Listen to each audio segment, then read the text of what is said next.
अस्सलाम वालेकुम। सुबह पाकिस्तान की हंसती मुस्कुराती और रोशन सुबह में मैं हूं आपकी मेज़बान मानूर कुरैशी और मेरे साथ हैं अस्सलाम वालेकुम, सुबह खैर, very good morning to all of you. सुबह पाकिस्तान में आपको खुशामदीद कहते हैं। मैं हूं रिजवान अली अहमद। सुबह पाकिस्तान की पूरी टीम की जानिब से हम दिन का आगाज़ कर चुके हैं और आपके दिन का आगाज़ करने के लिए आपकी खिदमत में हाजिर हैं। इस उम्मीद, इस यकीन के साथ कि अल्लाह करे आने वाला दिन, आने वाला वक्त हम सब के लिए बहुत सारी खुशियाँ, बहुत सारी कामयाबियाँ लेकर आए।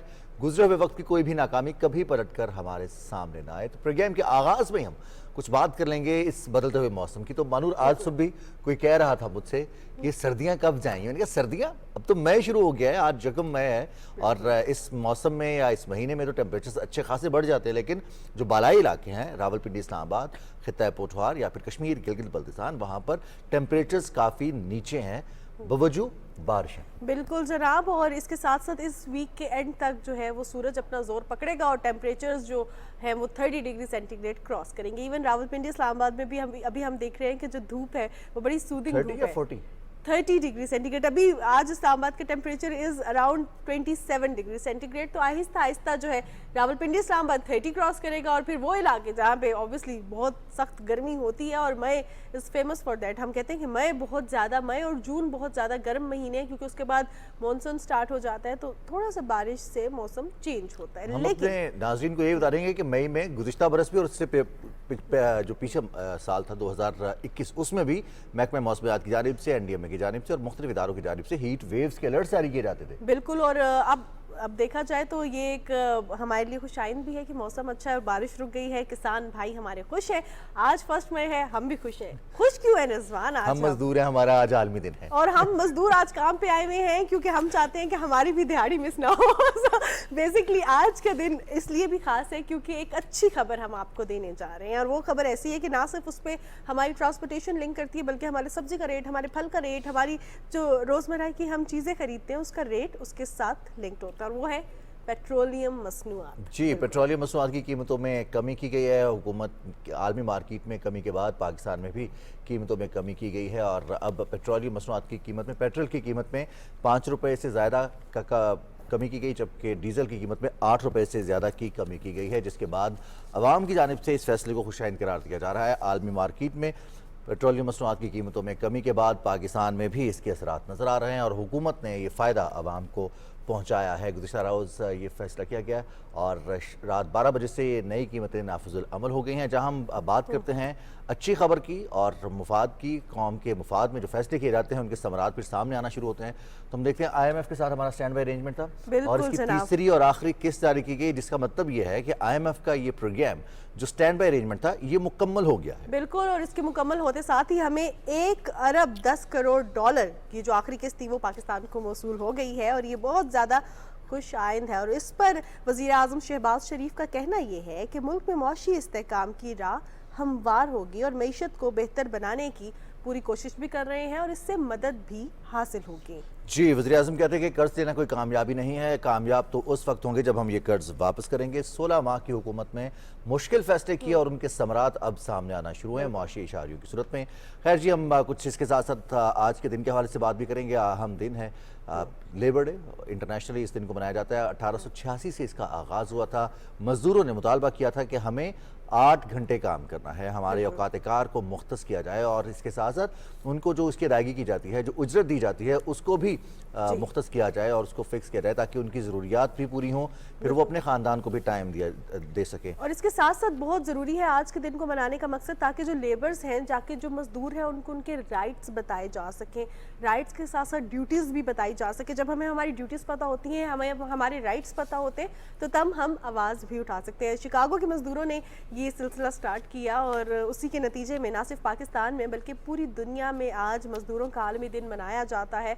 और इस हवाले से हमारे वज़ीर आज़म शहबाज शरीफ ने भी मजदूरों को खिराज तहसीन पेश किया गया है और उनके बारे में ऑब्वियसली देखा जाए तो उनके हकूक़ के हवाले से बात की। और वज़ीर आज़म कहते हैं कि पाकिस्तान की तरक्की में ना सिर्फ पाकिस्तान में मौजूद जो मजदूर हैं वो अपना हिस्सा डाल रहे हैं बल्कि आलमी सतह पर भी पाकिस्तान के मजदूर, पाकिस्तान के नामवर लोग अपना हिस्सा डाल रहे हैं और दुनिया की बेहतरी के लिए, तरक्की के लिए मुख्तलिफ ममालिक में वो खिदमात सर अंजाम दे रहे हैं और ज़र मुबादला हासिल कर रहे हैं। वज़ीर आज़म कहते हैं कि हमारे यहाँ मंशूर है, मुस्लिम लीग नून का ये मंशूर है, उसके ऐन मुताबिक पाकिस्तानी अफरादी क़ुव्वत के हुकूक़ के फ़रोग़, मज़दूरों की फलाह व बहबूद के लिए इक़दामात, इसके साथ साथ घरेलू मुलाज़मीन पर जो घरेलू मुलाज़मीन है उनके लिए कानून साजी को बैनुल-अक़वामी मेयार पर किया जाएगा और ये मंशूर का हिस्सा है। और इसके साथ साथ मजदूरों के आलमी दिन के हवाले से अगर हम बात करें तो सदर मुमलिकत आसिफ अली जरदारी ने भी मजदूरों को खिराज तहसीन पेश किया है और उनका कहना ये है कि जो मजदूर होते हैं वो पाकिस्तान की समाजी और इक़्तिसादी तरक्की में अहम किरदार अदा करते हैं और अनथक कोशिशें करने वाले और मेहनत कशों मजदूरों को वो खिराज तहसीन पेश करते हैं। सदर मुमलिकत ने कहा कि पाकिस्तान में मेहनत कश और मजदूर तबके के लिए एक ऐसा साजगार माहौल पैदा करने की ज़रूरत है जहां उनकी कदर और इज्जत की जाए। जी, और सदर ममलिकत कहते हैं कि अब कोशिश ये की जा रही है कि ऐसा साजगार माहौल फराहम किया जाए ताकि उनके हुकूक का तहफ़्फ़ुज़ भी हो, उनकी उजरत भी उन्हें मिले और इसके साथ साथ जो बुनियादी इंसानी हुकूक हैं उसके मुताबिक कानून व इंसाफ के तहत उनके हुकूक का तहफ़्फ़ुज़ भी मुमकिन किया जा सके। तो आलमी यौम मज़दूर के हवाले से सुबह पाकिस्तान ने भी एक रिपोर्ट तैयार की है, काज़ी इमदाद की रिपोर्ट है, तो आइए देखते हैं। योम मई का आगाज 1886 में हुआ जब मेहनत कशों की तरफ से मजदूरी के औकात कार को 8 घंटे पर मुहित रखने का मुतालबा किया गया। इस सिलसिले में शिकागो के मजदूरों ने अपनी जानों के नजराने पेश करके मजदूरों के लिए औकात कार का तयन करवा लिया, जिस पर उनकी कुर्बानियों को खिराज तहसीन पेश करने के लिए पूरी दुनिया में योम मई को मजदूरों का आलमी दिन मनाया जाता है। मुल्क अजीज पाकिस्तान में 1 मई 1972 को पहली मरतबा सरकारी सतह पर यह दिन मेहनत कशों के दिन के तौर पर मनाया गया। आलमी योम मजदूर के मौका पर मुल्क भर में सरकारी, निजी और गैर मुनाफा बख्श इदारों के ज़ेरे एहतिमाम मुख्तलिफ तकरीबात, सेमिनार्स, रैलियों, जलसों, जुलूसों और वाक का एहतिमाम किया जाता है। 1 मई को हर साल ये दिन इस अहद के साथ मनाया जाता है कि मजदूरों के मुआशी हालात तब्दील करने के लिए कोशिशें मजीद तेज की जाएंगी। बिल्कुल जनाब, मजदूरों के आलमी दिन के हवाले से आपने काजी इमदाद की रिपोर्ट देखी है और अब इस हवाले से बात करने के लिए हमारे साथ प्रोग्राम में गेस्ट भी मौजूद हैं। आज हमें सुबह पाकिस्तान में ज्वाइन किया है general secretary Muttahida labour federation Pakistan Mohammad Hanif Rame ने। हनीफ साहब, आपको प्रोग्राम में खुशामदीद कहते हैं।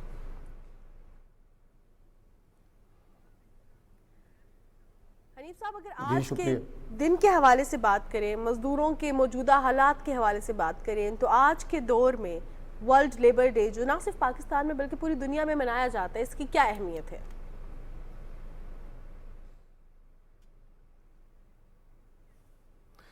बहुत शुक्रिया जी। देखें, आज का दिन बहुत अहम है। जैसे आपने पहले बताया कि पूरी दुनिया की तरह पाकिस्तान के अंदर भी यौम मजदूर आज मनाया जा रहा है, तो आज पाकिस्तान के अंदर देखा जाए तो बहुत सारे लेबर कवानीन बन चुके हैं और पाकिस्तान के अंदर इस वक्त मेहनत कश ख़वातीन भी बहुत ज़्यादा काम कर रही हैं और मर्द हज़रात भी काम कर रहे हैं। तो मैं समझता हूँ कि आज के इस दौर में जबकि मेहनत कश जो है वो मुल्क की मईशत को चलाता है तो उसकी बहुत ज़्यादा अहमियत है और पाकिस्तान के अंदर इस वक्त तकरीबन 7 करोड़ से ज़्यादा जो हैं वो मेहनत कश मौजूद हैं जो मुल्की तरक्की के लिए दिन रात जो है वो अपना सरगर्म अमल है। तो उस लिहाज से आज का दिन बहुत अहम है। हनीफ साहब, हम देखते हैं कि कवानीन तो मौजूद हैं मज़दूरों के हवाले से, लेकिन कवानीन के हवाले से मज़दूरों को आगाह करना, पूरे तबके को बताना, मेहनत कशों को, ख़ास तौर पर ख़वातीन जो देही इलाकों में मेहनत करती हैं उनको इस हवाले से आगाही देना कि उनके हुकूक क्या हैं और वो उनके हवाले से दावा कैसे कर सकती हैं, इसके लिए क्या किया जाए?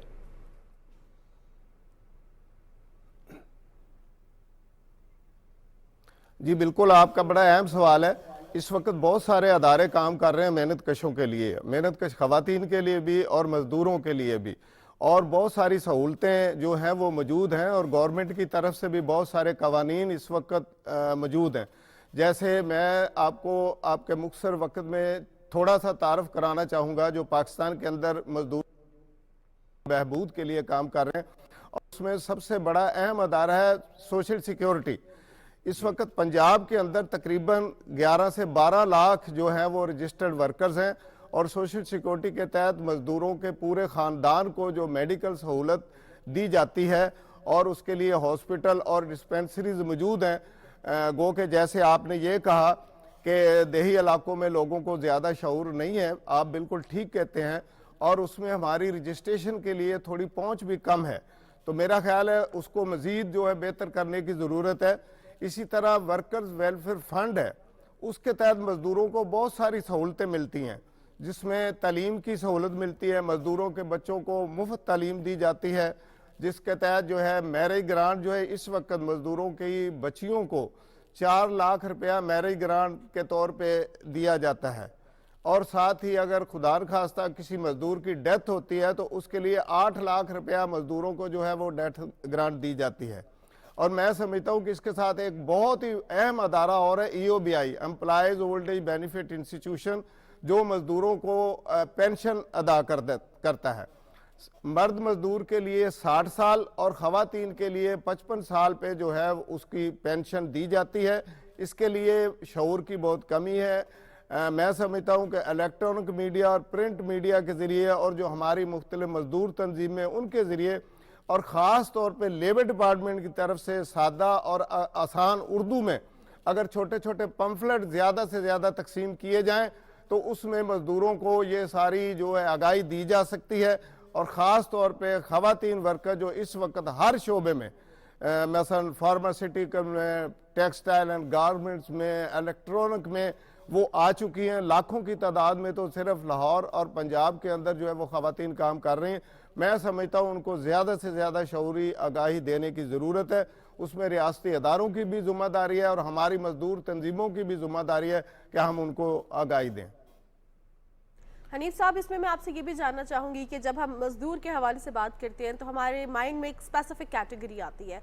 अब मज़दूर की डेफिनेशन में कौन कौन से लोग आते हैं? क्या हम मज़दूर की डेफिनेशन में आते हैं या नहीं, या जो दीगर ऑफिसेज में काम करने वाले, दीगर फील्ड्स में काम करने वाले लोग हैं, मज़दूर की कैटेगरी में कौन आता है? और क्या जो उनकी सोशल सिक्योरिटी है, उनके जो तहफ़्फ़ुज़ है, वो सबका अलग अलग होगा अकॉर्डिंग टू देयर अर्निंग, या जो है वो तमाम लोगों के लिए एक जैसे ही हकूक़ है?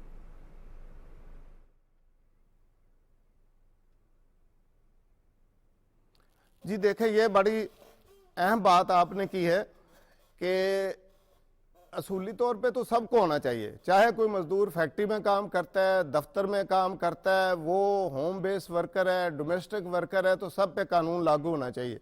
लेकिन चूंकि हमारे कवानीन कुछ ऐसे कवानीन हैं जो हमारी आज़ादी से 1947 से पहले से बने हुए हैं। हमारे ज़्यादातर कवानीन उन पे लागू होते हैं जहाँ पे फैक्ट्रीज एक्ट 1934 लागू होता है। तो जैसे वर्कर्स वेलफेयर बोर्ड की सहूलत है तो वो सिर्फ उन मज़दूरों को मिलती है जो अदारे फैक्ट्रीज एक्ट 1934 के तहत रजिस्टर्ड हैं। लेकिन सोशल सिक्योरिटी के लिए ऐसा नहीं है। सोशल सिक्योरिटी के लिए ये है कि कोई भी अदारा या प्राइवेट दफ्तर, कमर्शियल जितने भी अदारे हैं जो जहाँ पे 5 या 5 से ज़्यादा मुलाजमीन काम करते हैं तो सोशल सिक्योरिटी उन पे लागू होती है।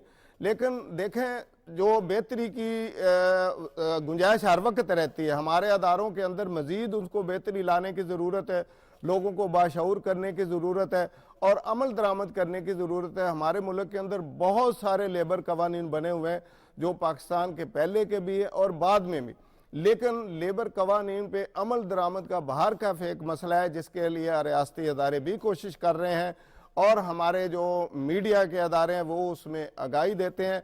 उसकी कमी है। अगर अमल दरामद किया जाए और जो ज़री सेक्टर के अंदर ख़वातीन काम करती हैं, मर्द काम करते हैं, उनको लाया जाए। अभी पंजाब हुकूमत कोशिश कर रही है कि डोमेस्टिक वर्कर और होम बेस वर्कर्स को लाया जाए, लेकिन उनके लिए सबसे बड़ा मसला ये है कि उनकी कंट्रीब्यूशन कौन देगा, क्योंकि इसके लिए जो पैसे हैं, पेमेंट है, वो गवर्नमेंट पे नहीं करती, वो वहाँ का अदारा करता है या वहाँ के मज़दूरों की तनख्वाहों में से कटौती होती है। तो वो इशू है कि वो क्या किया जाए। हमने कई दफ़ा मुतालबा किया कि आप एहसास प्रोग्राम से या बेनज़ीर इनकम सपोर्ट प्रोग्राम से स्पेशली ख़वातीन वर्कर्स के लिए जो है 5 साल के लिए आप उनको कंट्रीब्यूट करें ताकि ख़वातीन वर्कर को इस नेट में लाया जाए और ऐसे वर्कर को भी लाया जाए जो सड़कों पे काम करते हैं, डेली वेजेस पे काम करते हैं, थर्ड पार्टी में काम करते हैं। ये सारी सहूलतें नहीं मिलती। तो अगर ये गवर्नमेंट थोड़ा वक्ती तौर पे सपोर्ट कर दे तो मेरा ख्याल है इसमें बहुत सारे जो वर्कर्स हैं वो इस नेट में लाए जा सकते हैं। हनीफ रामी साहब, हम देखते हैं गवर्नमेंट ने 35,000 रुपये माहाना कम से कम आमदन जो है वो मुख्तस की है और उसको इंश्योर करने के हवाले से भी इकदाम किए गए हैं। अब आपने कहा कि समाजी तहफ़्फ़ुज़ उन पर लागू होता है जो किसी न किसी इदारे से मुंसलिक होते हैं, 3 या 4 लोगों का या 5 कम से कम मुलाज़मिन हो। तो हम देखते हैं बहुत सारे लोग मुख्तलिफ इदारों में सिर्फ दिहाड़ी पर काम करते हैं, उनको एक दिन की तनख्वाह मिलती है। बहुत सारे लोग कमीशन पर काम करते हैं, वो कैसे अप्रोच कर सकते हैं इन इदारों तक, क्योंकि काम तो वो भी कर रहे हैं, मेहनत तो वो भी कर रहे हैं और आमदन उनकी ज़्यादा इनसिक्योर है, नौकरी उनकी ज़्यादा इनसिक्योर है कि कल काम मिलेगा या नहीं मिलेगा।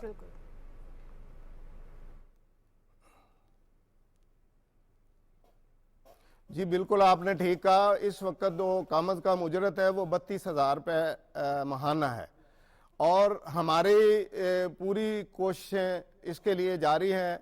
हुकूमती अदारे भी कोशिश करते हैं, लेकिन इस वक्त जो अमल दरामद की सूरत हाल है वो कोई बेहतर नहीं है। और जैसे आपने कहा कि दिहाड़ीदार मजदूर के लिए तो उनके लिए तो और बड़ी मुश्किलात हैं। हालांकि इसके लिए पंजाब के अंदर या पाकिस्तान के तमाम डिस्ट्रिक्ट के अंदर महकमा लेबर के जो डायरेक्टर्स हैं उनकी ये ड्यूटी है, उनका अमला है, लेबर ऑफिसर्स हैं, लेबर इंस्पेक्टर्स हैं। अगर उनको शिकायत की जाए तो उनकी ये ड्यूटी है कि वो अमल दरामद करवाएं। लेकिन यहाँ पे हमारा जो इंस्पेक्शन सिस्टम है, लेबर इंस्पेक्शन सिस्टम है, वो थोड़ा कमज़ोर है। कानूनी तौर पे तो हमें ये सहूलत मौजूद है, लेकिन वो थोड़ा कमज़ोर है। अगर उसको थोड़ा मजबूत किया जाए और रियासती तौर पे लेबर डिपार्टमेंट को थोड़ा मज़ीद उनकी सरपरस्ती की जाए तो लेबर डिपार्टमेंट का अमला इस पर अमल दरामद करवा सकता है। और अगर कोई जो जैसे ये है कि कोई सादा सा नंबर अगर दे दिया जाए, जैसे कोई भी एमरजेंसी कॉल होती है तो वो 15 कॉल करते हैं। अगर मिनिमम वेज किसी जगह पे नहीं मिलती, दिहाड़ीदार को नहीं मिलती या दूसरे लोगों को नहीं मिलती, तो उस पर एक ऐसा नंबर जारी किया जाए कि जिसपे कंप्लेंट की जा सके, शिकायत की जा सके।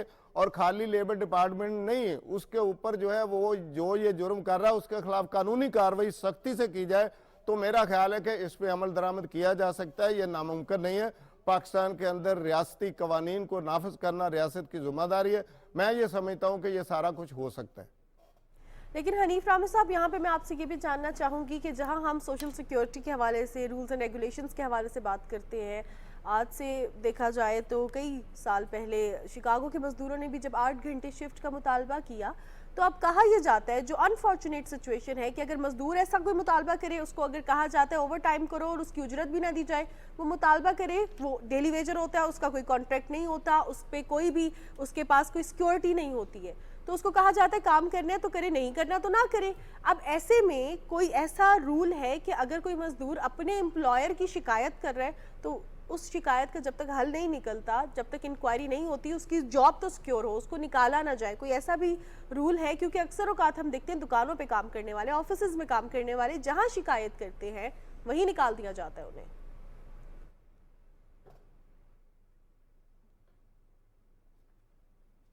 जी बिल्कुल, आपने ठीक कहा। देखें, जो हमारे लेबर लॉज हैं उसके मुताबिक तो ये ज़रूरी है कि किसी भी मुलाजम को जब भर्ती किया जाता है तो उनको बाकायदा अपॉइंटमेंट लेटर दिया जाए, लेकिन अपॉइंटमेंट लेटर नहीं दिया जाता। किसी खातून या मर्द के पास उसका सबूत नहीं होता है कि वो उस अदारे का मुलाजम है या नहीं मुलाजम। तो ये सारी ज़िम्मेदारी हमारे लेबर डिपार्टमेंट की है, ये सारी ज़िम्मेदारी हमारे लेबर इंस्पेक्शन सिस्टम की है कि वो जाके इंस्पेक्शन करे, वो चेक करे कि यहाँ पे लेबर लॉज की अमलदारी हो रही है या नहीं हो रही। तो कुछ ऐसे इश्यूज दरमियान में रहे कि कुछ अरसा जो है ना वो लेबर इंस्पेक्शन पे पाबंदी रही और उसके बाद लेबर इंस्पेक्शन हमारा सिस्टम जो है ना कमज़ोर हो गया। मैं उम्मीद करता हूँ अब हमारी पंजाब की वज़ीर आला मोहतरमा मरियम नवाज शरीफ साहबा बहुत सरगर्म है और अगर मोहतरमा वज़ीर आला साहबा अगर पंजाब के अंदर और मुल्क के अंदर जनाब मोहतरम मियाँ शहबाज शरीफ साहब थोड़ा महकमों की सरपरस्ती करें और उनको ये कहें कि इस पे कानून पे अमल दरामद करें और हुकूमत आपके साथ है, तो जैसे आप फरमा रही हैं ये सारा कुछ हो सकता है। कवानीन मौजूद हैं, सिर्फ अमल दरामद की ज़रूरत है। लेबर डिपार्टमेंट को मजबूत किया जाए, सोशल सिक्योरिटी, EOBI और तमाम ऐसे अदारे जो वर्कर्स की वेलफेयर के लिए काम कर रहे हैं, अगर उनको इख्तियारात दिए जाएँ तो इन सारी चीज़ पर अमल दरामद करवा सकते हैं। बिल्कुल ठीक है आपने मोहम्मद हनीफ रामी साहब। अब पाकिस्तान में जो मुत्तहिदा लेबर फेडरेशन है, आप उसके जनरल सेक्रेटरी हैं, तो हम अब जानना चाहेंगे कि हमारी लेबर का सबसे बड़ा प्रॉब्लम जो है वो अनस्किल्ड लेबर है। जिनके पास सिर्फ जिन्हें अपनी ताकत का इस्तेमाल आता है, जो अपनी हिम्मत से, अपने हौसले से मेहनत कर सकते हैं, लेकिन कितनी मेहनत करनी है, कैसे काम करना है, स्किल बेस्ड लेबर बहुत कम है। और अगर कोई लेबर बन भी गया है, किसी ने मजदूरी शुरू भी कर दी है, तो स्किल सीखने का ना तो उसके पास वक्त निकलता है, ना उसको अपॉर्चुनिटीज़ फराहम की जाती है। तो आपकी जो लेबर फेडरेशन है, इस हवाले से कुछ इकदाम हैं आपकी पाइपलाइन में?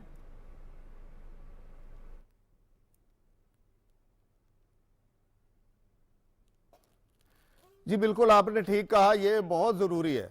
इस वक्त चूँकि सरकारी सतह पे लोगों को मुलाजमतें नहीं दी जा सकती, तो प्राइवेट सेक्टर जो है वो नौजवानों को मुलाजमतें दे सकता है। तो पहले अप्रेंटिसशिप आर्डिनेंस 1962 था, उस पर पूरा अमल दरामद नहीं किया जाता, लेकिन वो भी बहुत लंबा, उसके अंदर 3 साल का कोर्स होता था। मेरी तजवीज़ ये है कि टैप्टा के ज़रिए या गवर्नमेंट के और जो टेक्निकल इंस्टीट्यूट हैं उनको ज़्यादा मजबूत करने की ज़रूरत है। 1 साल के या 6 महीने के जो शॉर्ट कोर्सेज करवाए जाएँ मुख्तलिफ, आज के दौर के मुताबिक। आज जो है वो सिस्टम तब्दील हो गया है। आज मुल्क के अंदर इलेक्ट्रॉनिक चाहिए, मोबाइल सिस्टम आ गया और ऑटो सिस्टम आ गया। अगर इस हवाले से बच्चों को कोर्सेज करवाए जाएँ, और मैं तो ये समझता हूँ कि अगर जो हमारे स्कूल सिस्टम है मैट्रिक तक, अगर मैट्रिक के अंदर बच्चों को बहुत सारी चीज़ें सिखाई जाएँ तो वो बड़े मुफीद शहरी साबित हो सकते हैं। पाकिस्तान के अंदर भी और पाकिस्तान से बाहर जाके भी वो मुल्क की खिदमत कर सकते हैं। मुत्तहिदा लेबर फेडरेशन या पाकिस्तान, हमारे जैसी जितनी भी मजदूर तंजीमें, वो हमेशा रियासती इदारों को और हुकूमत को ये तजावीज़ देती रहती हैं कि जी आप जो है वो टेक्निकल स्किल बच्चों को दें, इंस्टीट्यूट ज़्यादा बनाएं, ताकि वर्कर्स जो के बच्चे जो हैं वो आइंदा जो ज़्यादा से ज़्यादा जो है ना जॉब हासिल कर सकें। बिल्कुल, और ये बड़ी आपने ख़ास बात की कि स्किल्ड बेस्ड लेबर को हमने जनरेट करना है, क्योंकि इसकी ज़रूरत ना सिर्फ पाकिस्तान बल्कि पूरी दुनिया में है। यहाँ पे मैं आपसे एक और बात भी जानना चाहूँगी कि हम देखते हैं कि हमारे हकूक़ के लिए मुख्तलिफ यूनियंस भी किरदार अदा कर रही होती हैं। तो यूनियंस का किरदार हर सेक्टर में, और उन यूनियंस की साथ हमारा इंटरेक्शन, क्योंकि हम जा नहीं सकते उन यूनियंस के साथ, हर बंदा बैठ नहीं सकता, टाइमिंग्स ऐसी होती है, रिस्पॉन्सिबिलिटीज़ ऐसी होती हैं। तो कोई सोशल मीडिया के थ्रू तक रसाई कितनी ज़्यादा ज़रूरी है, ताकि हम अपने मसाइल अपनी अपनी यूनियंस में, जैसे हम मीडिया वर्कर्स हैं तो हमारी मीडिया की अपनी यूनियंस होती हैं, इसी तरह जो मज़दूर हैं, जो कि प्लम्बर्स हैं, उनकी अपनी यूनियन होती है। इसी तरह देखा जाए कि किसी की अगर फील्ड इंजीनियरिंग है तो उसकी अपनी यूनियंस होती हैं। तो इन तमाम लेबर्स की यूनियंस कितना अहम रोल प्ले करती हैं, और अगर इन यूनियंस के साथ इंटरेक्शन थ्रू सोशल मीडिया हो तो ये किस तरह कारआमद साबित होगा?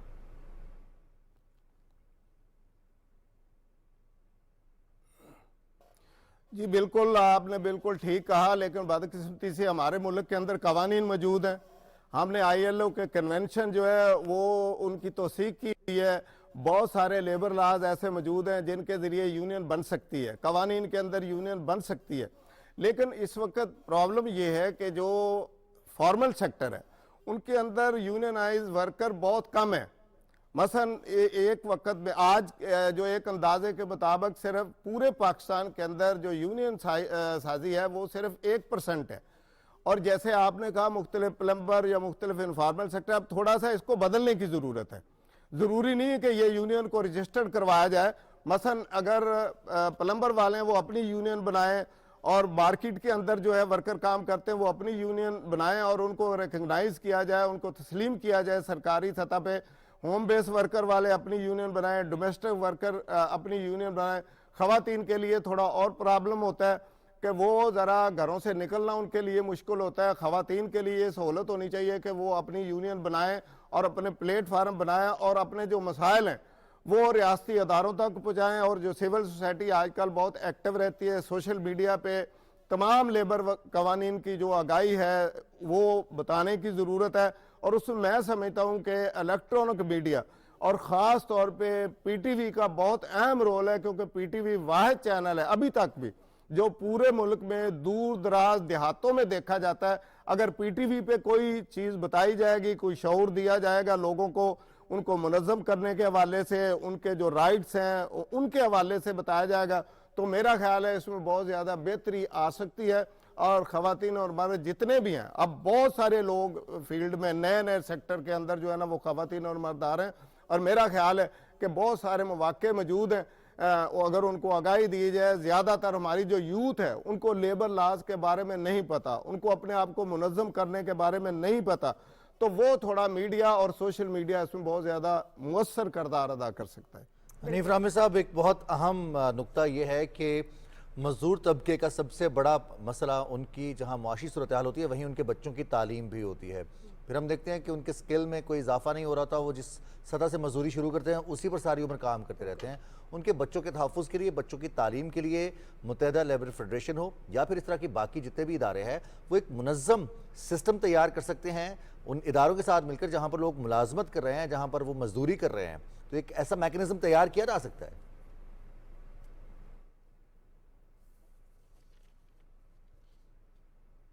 मोहम्मद हनीफ जी नामी बिल्कुल हमारे साथ मौजूद किया जा सकता है और ऐसा है भी। जैसे मैंने आपको ये कहा कि पंजाब वर्कर्स वेलफेयर फंड, ये जो वर्कर वेलफेयर फंड है ये चारों सूबों में काम कर रहा है। इस वक्त पंजाब के अंदर तकरीबन 60,000 वर्कर्स के बच्चे ज़ेर तालीम है। इसको थोड़ा वसी किया जा सकता है और इसमें शामिल किया जा सकता है कि जो फैक्ट्रीज एक्ट 1934 वाली शर्त है उसको हटा दिया जाए और कोई भी वर्कर वो किसी भी सतह पे काम कर रहा है उनके वर्कर को ये सहूलत दी जाए। तो मैं दावे से कहता हूँ कि किसी सूबे के अंदर किसी मजदूर का बच्चा, चाहे वो मजदूर रेड़ी लगाता है, वो दर्जी है, वो किसी तरह का काम करता है, अगर ये कानून के अंदर थोड़ी तब्दीली कर दी जाए तो ये जो इस वक्त 60,000 बच्चा है, मेरा ख्याल में ये लाखों तक जा सकता है और बहुत ज़्यादा मुनज़्ज़म अंदाज में, बेहतर अंदाज में मजदूरों के बच्चों को तालीम दी जा सकती है, आला तालीम दी जा सकती है। क्योंकि जो इस वक्त कॉमसेट यूनिवर्सिटी है उसके अंदर मजदूरों के बच्चों को 30% कोटा मिलता है और up to higher education workers welfare fund तमाम तरह के जो अखराजात है मजदूरों के बच्चों को वो अदा करता है। चाहे कोई MBBS डॉक्टर बने, वो इंजीनियर बने, IT का इंजीनियर बने। तो मैं समझता हूँ कि कवानीन मौजूद है, उनके अंदर थोड़ी सी तब्दीली की ज़रूरत है। मैं मोहतरमा वज़ीर आला साहबा और मोहतरम जनाब शहबाज शरीफ साहब जो वज़ीर आज़म पंजाब है, पाकिस्तान है, वो बड़ा दर्द दिल रखते हैं और वो अगर आपके ज़रिए उनको ये रिकमेंडेशन जाए कि थोड़ी सी तब्दीली कर दें, 1934 वाली शर्त को हटा दें, तो यहाँ पे लाखों मजदूरों के बच्चे जो है ना मजीद उसमें तालीम हासिल कर सकते हैं और स्किल भी हासिल कर सकते हैं। सही, बिल्कुल बहुत खास बात आपने की। बहुत शुक्रिया मोहम्मद हनीफ रामी साहब, आपके कीमती वक्त का। मजदूरों के हकूक़ के हवाले से हम बात कर रहे थे। आज मजदूरों का आलमी दिन है, हमारा आलमी दिन है। सो अब वक्त हुआ एक ब्रेक का। ब्रेक की जाने बढ़ते हैं और फिर प्रोग्राम का सिलसिला आगे बढ़ाएंगे।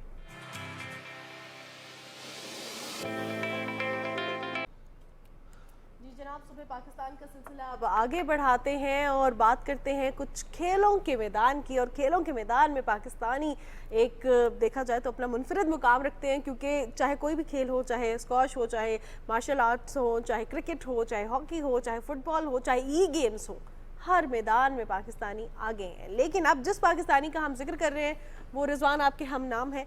हम बात करें जी रिजवान अली की, जिसने कॉम्बैट कराटे चैंपियनशिप में अपना मकाम बनाया। ये वही कॉम्बैट चैंपियनशिप है, दुबई में हुई इसमें। और रिजवान अली ये पाकिस्तान के एक और फर्जंद हैं जिन्होंने कामयाबी समेटी। और ना सिर्फ उन्होंने कामयाबी समेटी बल्कि उन्होंने भारतीय खिलाड़ी पवन गुप्ता को 2-1 से शिकस्त देकर ये एजाज़ जीता।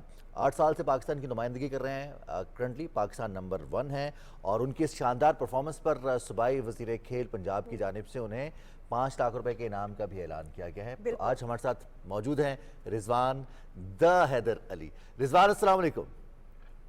वालेकुम सलाम। बहुत बहुत मुबारक हो आपको और इस कामयाबी पर। हम सब इस बात पर खुश भी हैं, हमें यहाँ पर फ़ख्र भी है। बताइएगा, 8 साल से तो आप नुमाइंदगी कर रहे हैं पाकिस्तान की, आगाज़ कब किया था कराटे का? जी, मैंने 2016 में आगाज़ किया था अपने ट्रेनिंग का और उसके बाद फर्दर मेरी फाइट होती रही हर 3 महीने बाद। और अभी एक सबसे बड़ा मुकाबला था जो USA की प्रमोशन थी कराटे कॉम्बैट, और ये दुनिया में सबसे बड़ी लीग थी। उसमें मेरा मुकाबला था इंडियन हरीफ के साथ और अल्लाह ताला ने मुझे इज्जत बख्शी। तो रिजवान, कैसा महसूस कर रहे हैं? आपको सूबाई वज़ीर खेल ने भी इनाम से नवाजा है और इसके साथ साथ देखा जाए तो सोशल मीडिया पे भी जिस तरह आपको प्रेज़ किया जा रहा है, कैसा महसूस होता है? जी, काफ़ी चीज़ें चेंज हो गई हैं। इससे पहले इतनी पज़ीराई नहीं थी हमारी, इतनी इंटरनेट पे, मीडिया पे। और अब अच्छा फील हो रहा है कि मीडिया भी सपोर्ट कर रही है, गवर्नमेंट भी सपोर्ट कर रही है, और इंशाल्लाह हम और पाकिस्तान का नाम रोशन कर सकेंगे। अच्छा रिजवान, ये कराटे और फिर कॉम्बैट चैंपियनशिप, या फिर अगर हम इसके साथ साथ एमएमए फाइटर की बात करें जिसमें थोड़ा सा फ्री स्टाइल फाइटिंग भी हो जाती है, इसमें ज़रा ज़्यादा टफ कंडीशंस होती हैं, ज़रा टफ ट्रेनिंग करनी पड़ती है?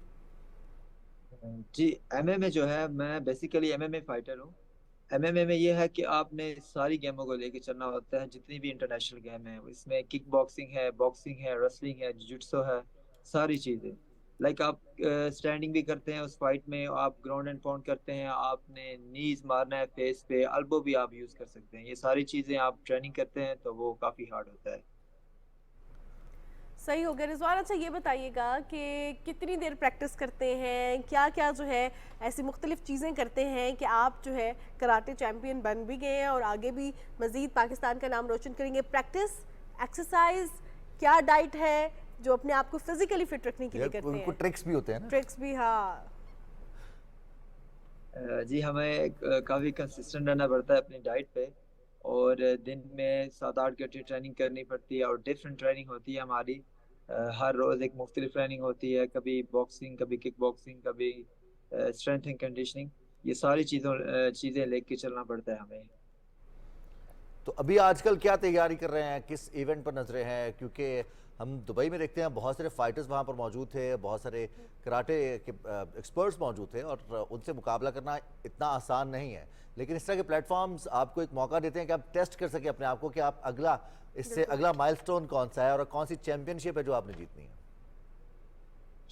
नेक्स्ट मंथ एक सीजीसी इवेंट हो रहा है दुबई में, तो एक बुल्गेरियन फाइटर है, उसके साथ मुझे फाइट मिल रही है, तो मैं उसी के लिए तैयारी कर रहा हूँ। इंशाल्लाह आप जल्द एक्शन में देखेंगे।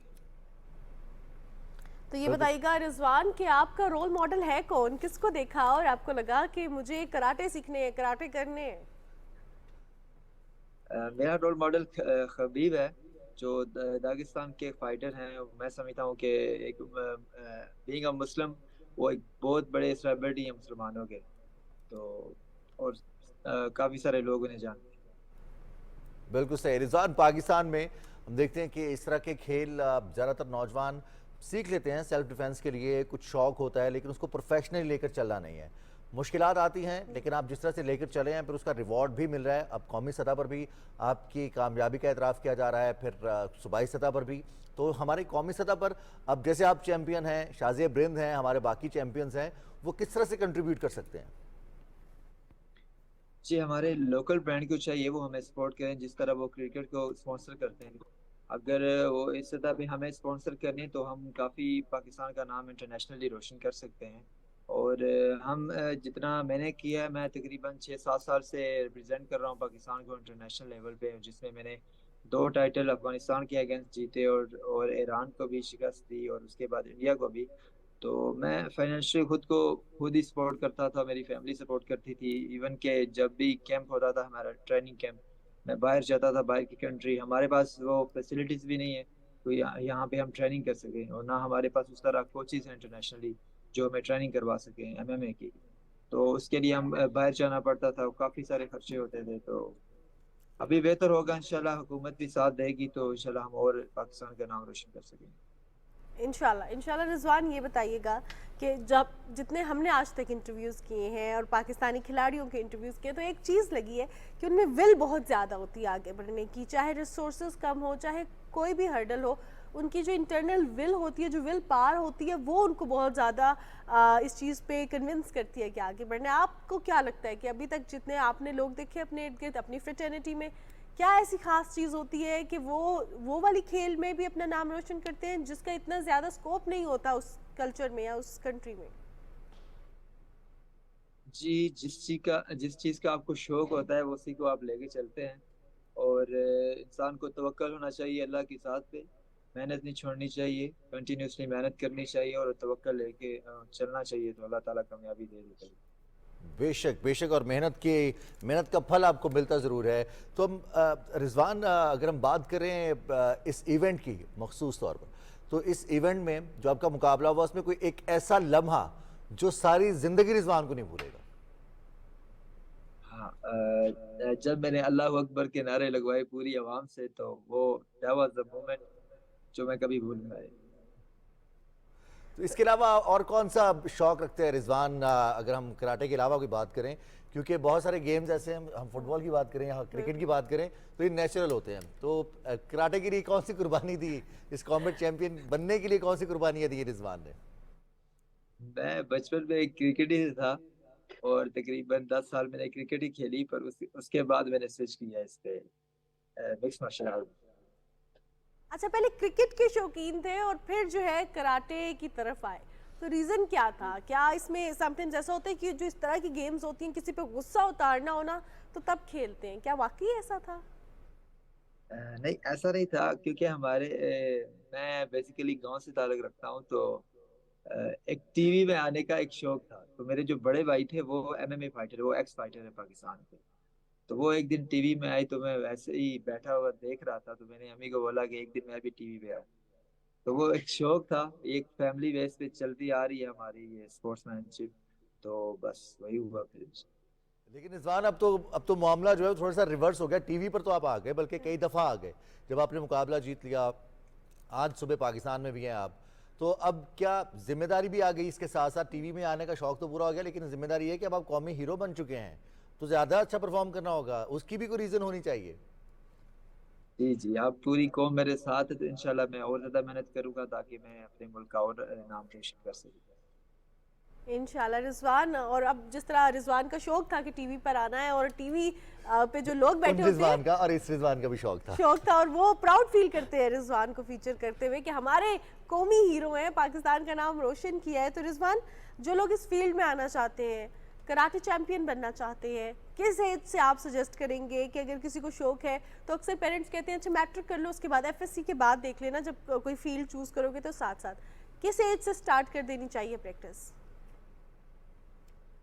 जी, आप 7 साल के बच्चा है तो उसे कर लेना चाहिए, अगर उसको शौक है तो।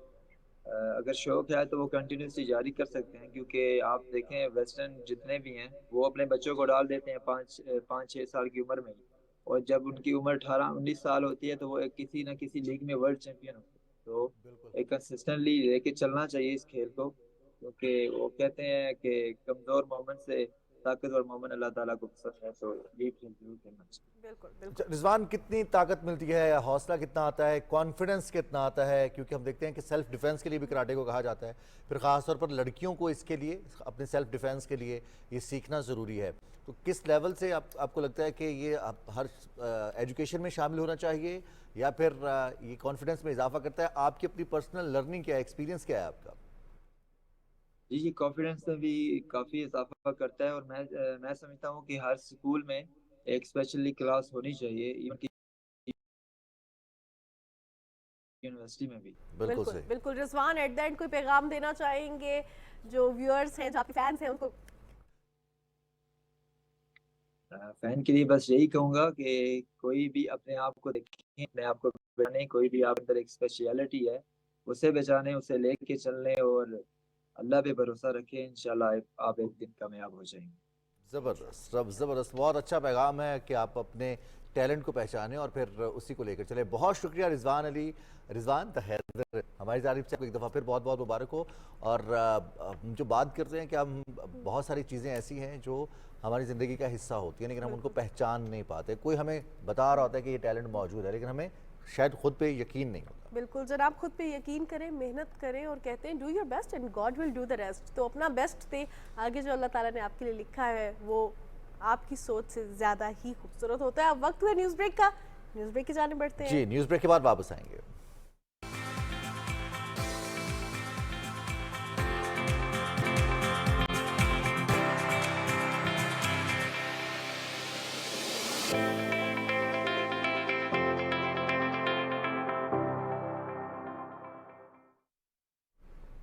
जी जनाब, सुबह पाकिस्तान में आपको एक बार फिर खुशामदीद कहते हैं। कहा जाता है कि है लोग वहीं जहां में अच्छे, आते हैं जो काम दूसरों के। और इसकी जिंदा मिसाल हमारे मुआशरे में बहुत सारे ऐसे लोग मौजूद हैं जो दूसरों के काम आ रहे हैं और काम आने की कोशिश करते रहते हैं। ऐसे ही एक कार्य किया है अल-मुस्तफ़ा ट्रस्ट वेलफेयर ट्रस्ट ने, और उन्होंने हकदारों में सिलाई मशीनें तकसीम की हैं। तो इस हवाले से एक रिपोर्ट है, वो देख लेते हैं।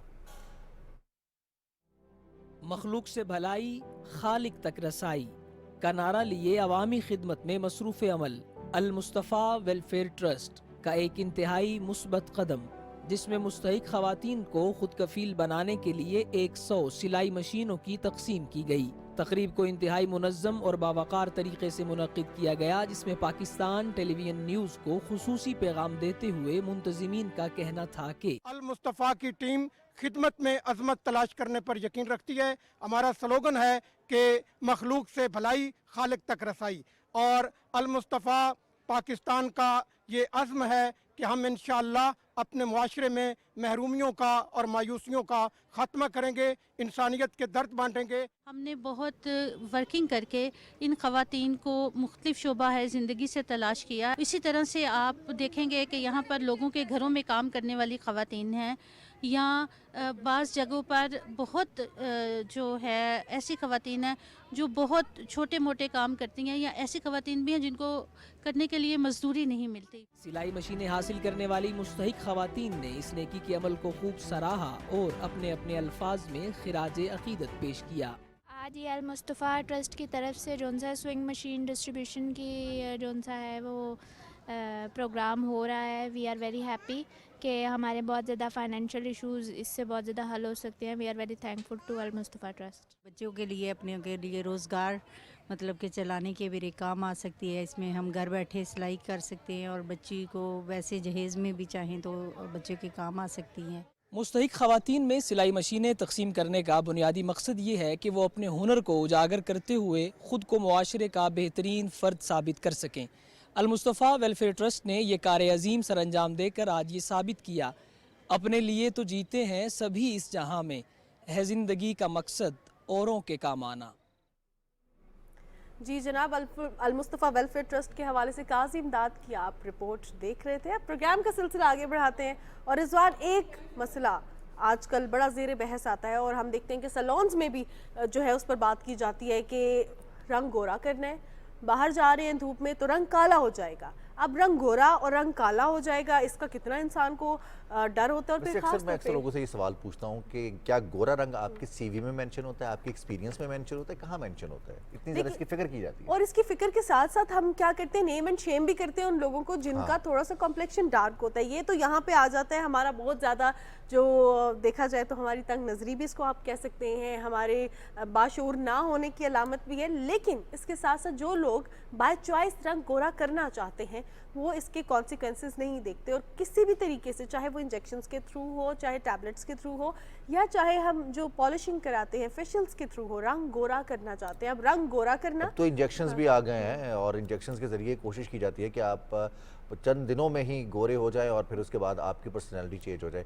तो मानूर, इससे आई थिंक बहुत फ़र्क पड़ता है, लोगों को कॉन्फिडेंस मिलता है, क्योंकि जैसे आपने कहा ना कि अक्सर इस हवाले से बात की जाती है, लोगों को उनके रंग से पुकारा जाता है। हालांकि हमारे दीन ने मना किया है कि हमें रंग की बुनियाद पर, नस्ल की बुनियाद पर, किसी की ज़बान की बुनियाद पर, किसी के इलाके की बुनियाद पर हमें कोई तफरीक नहीं करनी। सब अल्लाह के यहाँ बराबर हैं, सिवाय उनके जो मुत्तकी हैं। तो हम इन चीज़ों से कब इनसे छुटकारा हासिल कर सकते हैं, अपनी जान छुड़वा सकते हैं? साथ ही साथ वो लोग जो ये काम करते हैं उनके लिए क्या क्या खतरात मौजूद हैं? बिल्कुल जनाब, और खतरात भी समटाइम्स ऐसे कि हम एक ही दफ़ा रंग गोरा करना चाहते हैं तो समटाइम्स उसमें इतनी ब्लीच का इस्तेमाल कर देते हैं और फिर मुंह हमारा जल जाता है। तो इस पर बात करने के लिए डॉक्टर रूबिया उस्मान ने हमें प्रोग्राम में ज्वाइन किया है। जनरल फिजिशियन है और डर्मेटोलॉजिस्ट भी हैं।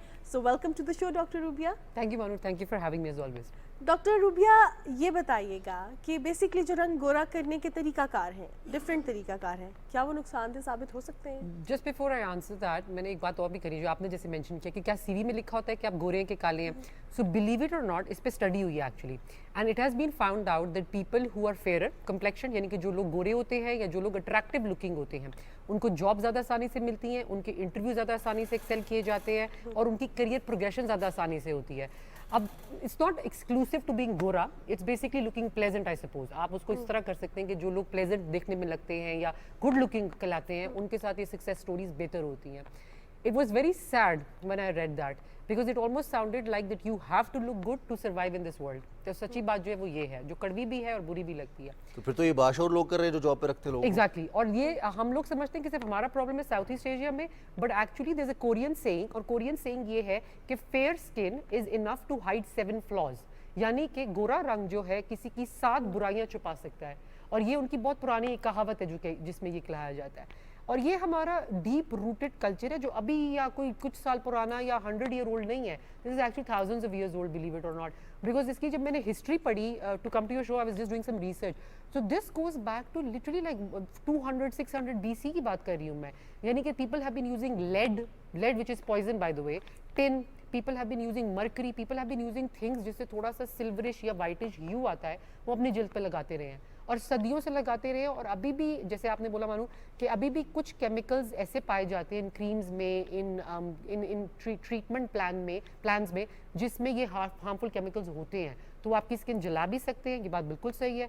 और एक चीज़ जो नोटिस जो खुद भी हम सब करते हैं कि after a while colour change होना शुरू हो जाता है, and not for the better. तो ग्रेइश डिस्कलरेशन आ जाएगी, डिसपिगमेंटेशन होनी शुरू हो जाएगी, तो ये मसाइल भी शुरू हो जाते हैं. और इसीलिए शायद ये तलकीन की गई, सख्ती से तलकीन की गई कि कोई तफरीक नहीं करनी, कि इंसान के अंदर ये चीज़ वो तफरीक करता है. एंड इंटरेस्टिंगली सिर्फ इस्लाम में है. I was so amazed to see this कि हाँ, हमारा रिलीजन सबसे ज़्यादा इस बात को करता है. This is part of our religion, core of our religion, कि गोरे को काले पे कोई सुपीरियरिटी नहीं है. So this was so interesting to read. एक एग्जांपल मैं ज़रूर दूंगी. The first queen Elizabeth the first, now this is going back again thousands of years, she got small pox जब वो बचपन था उनका, तो स्मॉल पॉक्स के बाद उनके स्कार्स हो गए, तो उन्होंने अपने मुंह पे वो वाइट सा पेंट करना शुरू कर दिया. उसको देखने के बाद रॉयल कोर्ट में बाकी सबने भी पेंट करना शुरू कर दिया क्योंकि क्वीन कर रही है तो ये नॉर्मल चीज़ होगी.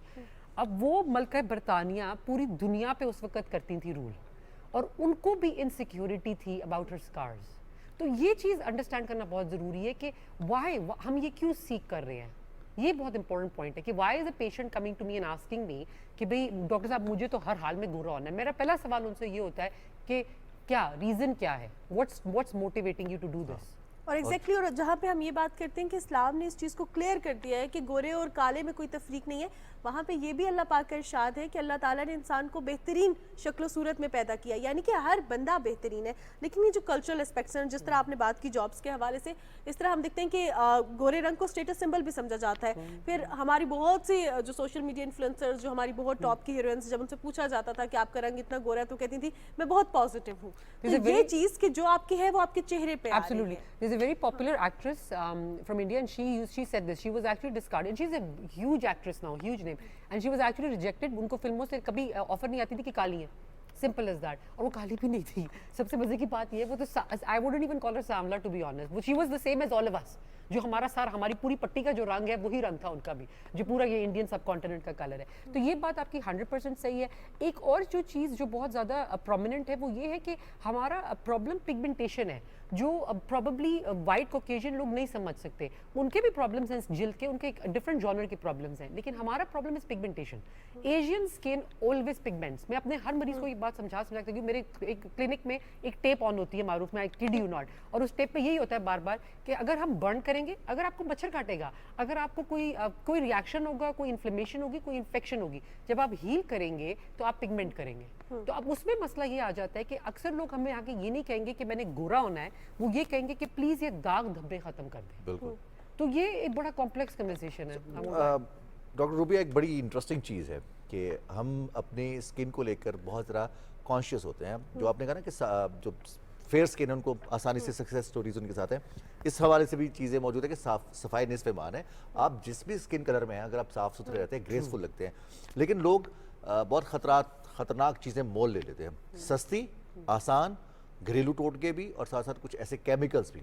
वाइटनिंग क्रीम्स भी 100 रुपये में, 200 रुपये में मिल जाती है, और उसका इस्तेमाल, और ओवरनाइट आपको रिजल्ट्स मिलते हैं, लेकिन हफ्ते के बाद जो रिजल्ट्स आ रहे होते हैं वो इरिवर्सिबल हो जाता है। एब्सोल्युटली। और एक और चीज़ जो है, अ lot of these whitening cream जो हमारे यहाँ ओवर द काउंटर मिल रही हैं, वो कुछ मुल्कों में तो बैंड है, तो हम ये चीज़ रियलाइज़ नहीं करते। बीबीसी ने इसके ऊपर बहुत अच्छा आर्टिकल एक भी लिखा था, और उस पर जितनी भी तस्वीरें थी सारी क्रीमों की, तो मैं तो देख के डर गई। मैंने कहा आधे ज़्यादा तो हमारे मुल्क में पाई जाती है, तो अब बंदा किसको क्या रोके इस्तेमाल करने से।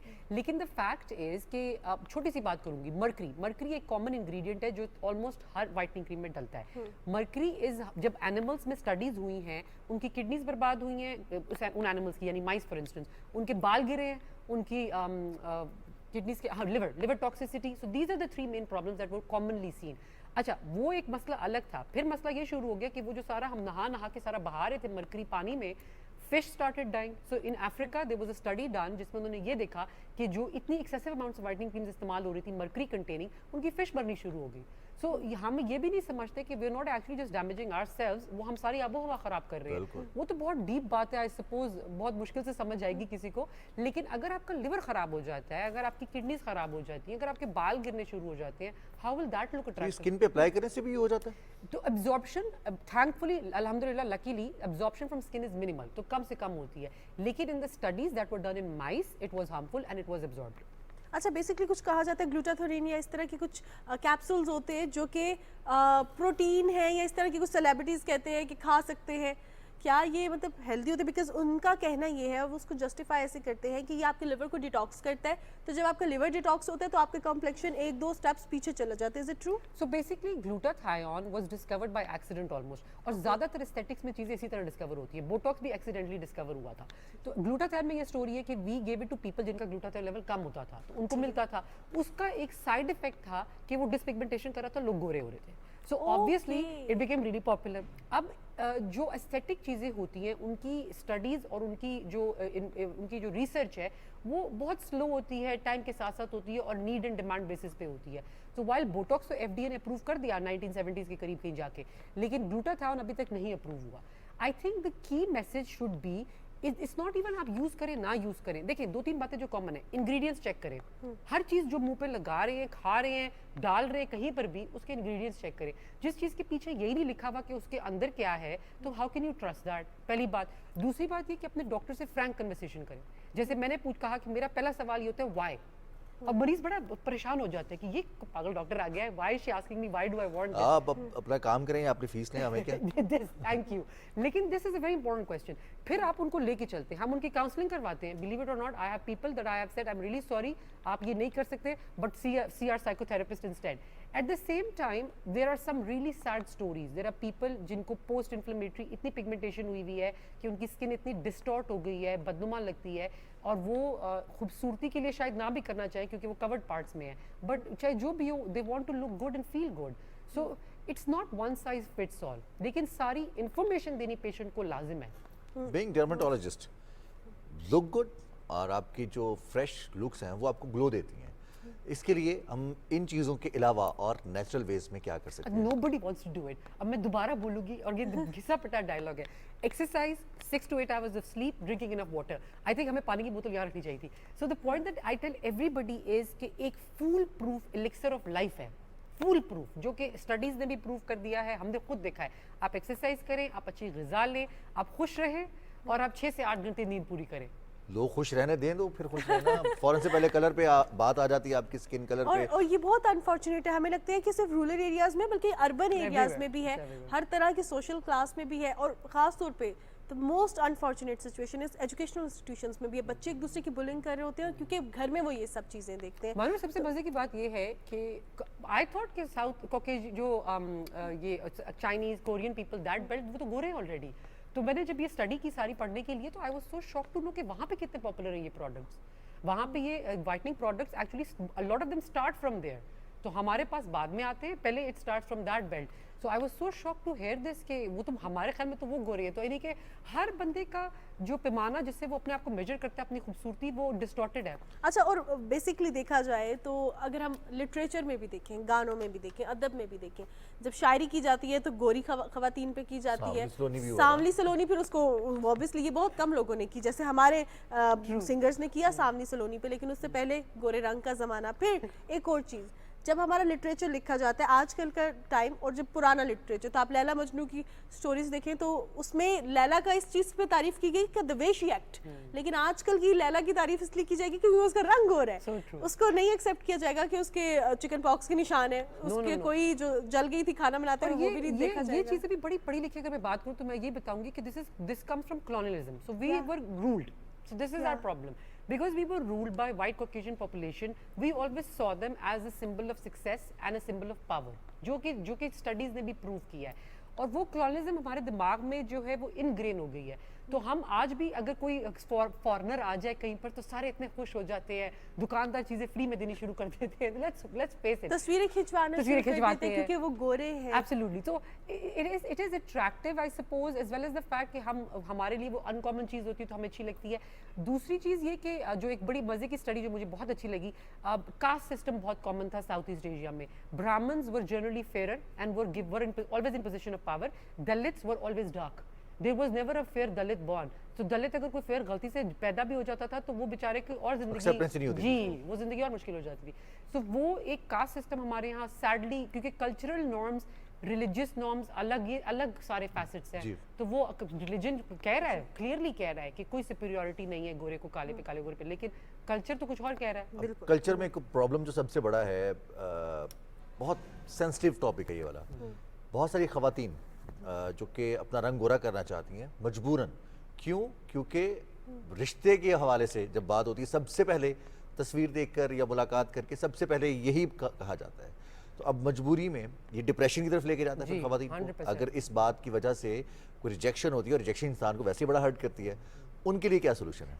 देखिए, I am not going to pretend and sit here and say कि नहीं live happily in your skin and कुछ नहीं होता, because the fact is it's easy for me to say that being a successful relatively medium skin tone female, मुझे एक edge है जो मुझे खुद फील होता है। when I walk into a room, I'm tall as well, when I walk into a room people turn around and look at me। ये reality checks हैं जो आपको होने चाहिए। लेकिन मेरे लिए कहना किसी बंदे को जो फॉर एग्जांपल ओवरवेट है या डार्कर कम्प्लेक्शन है या वट एवर प्रॉब्लम जो उनको नजर आ रही है, मुझे ये कहना नहीं भूल जाए इस बात को, that is never going to work. They will never, अगर ऐसा होता तो वो अब तक ठीक ही हो गए होते खुद ही से बेचारे।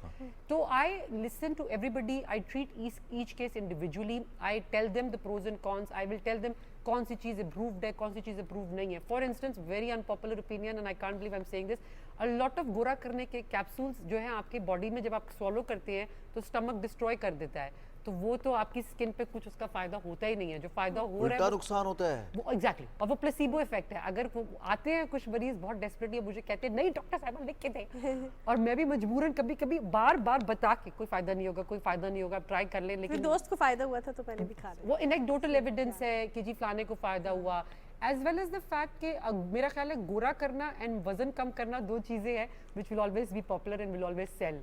तो आप ये दो चीजें अगर दुकान लगा पे बैठ जाए तो आप बहुत पॉपुलर होंगे। बिल्कुल। और अगर इस तरह की बात करें, जैसे रिश्तों के इश्यूज होते हैं, लड़कों के इश्यूज होते हैं, आपस में एक दूसरे को जज कर रहे होते हैं, बहन भाइयों का कॉम्प्लेक्शन का डिफरेंस है, so it's better to be alone than with people जो कि आपको आपकी आउटर लुक पे जज कर रहे हैं। आप इससे बेहतर है कि I will completely agree with that and I will say this बहुत जोर से, but I believe in self empowerment, I believe in telling people that you are a rock star, because everybody who is struggling, everybody who is working, everybody जो सुबह उठ के काम पे जाता है, जो अपने बच्चे देखता है, जो घर पे काम करता है, जो कुछ भी करता है, वो ऑलरेडी जिंदगी में जीत रहा है। तो ऐसी चीजें उनको बार बार नीचे बुलाने का कोई फायदा नहीं। और रिश्ते वाली बात, I will quickly point this out, जो सबसे सैडेस्ट पार्ट होती है वो ये होता है, मुझे my inbox is flooded with messages, और आप हैरान होंगे, फ्रॉम अ गोरा, फ्रॉम अ मोटा पतला, from career, I have doctors messaging me, I have girls messaging me कि मैं डॉक्टर बनना चाहती हूँ इसलिए क्योंकि डॉक्टर से शादी हो जाती है। Exactly.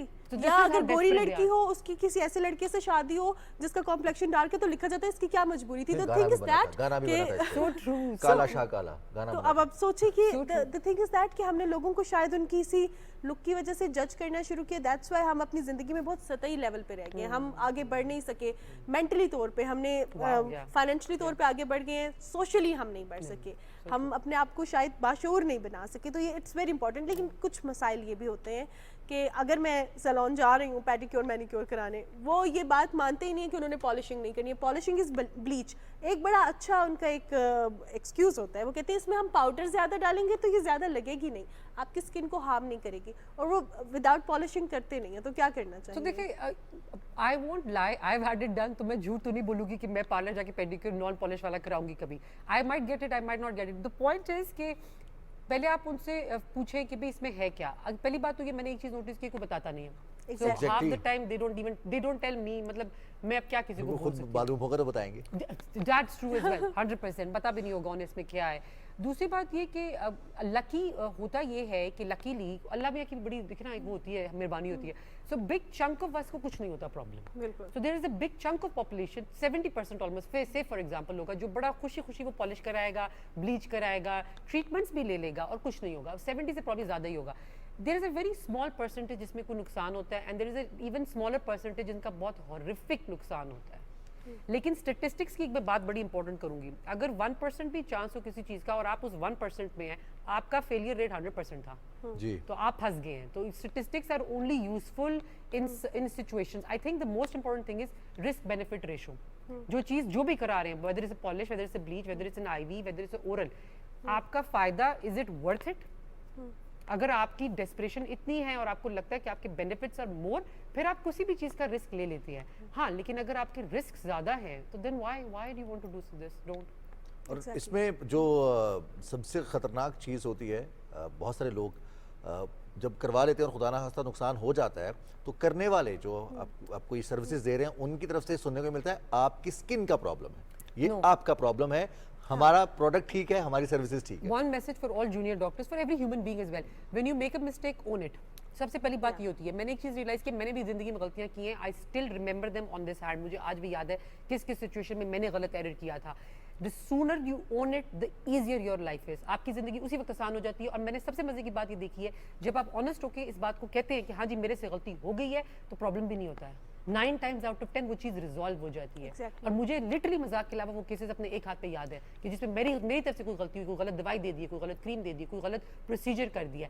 Soon as you own it and you tell them, और आप ओपन डिस्कशन करते हैं, मरीज भी ठंडा हो जाता है, आपकी जिंदगी, आपको रात को नींद आ जाती है। सबसे बड़ी बात ये है। ये प्रिटेंड करना, सॉरी गो ऑन। इसमें मानूर भी एग्री करेंगी, आप भी एग्री करेंगी, और जो मेल हजरात देख रहे हैं वो भी एग्री करेंगे इससे, जो हजरात देख रहे हैं। इसमें सैलून्स पे जाते हैं आप, फोर्स इतना किया जाता है, बार बार आपको कहा जाता है, फिर आपका रूटीन में आना जाना होता है वहाँ पर वीकली ट्वाइस अ मंथ, तो वो लोग आपको फोर्स करते हैं, आपका पर्सनल रिलेशन बिल्ड हुआ होता है और वो कह रहे होते हैं आपसे, और आपको मजबूरन हमें इनकार करना नहीं आता। नहीं, वी कांट से नो। तो ये कैसे हम इनकार करना कैसे सीखें? देखिए, this be blunt, the only way to say no to such unwarranted treatments. ये वैसे डर्मेटोलॉजिस्ट भी बहुत करते हैं।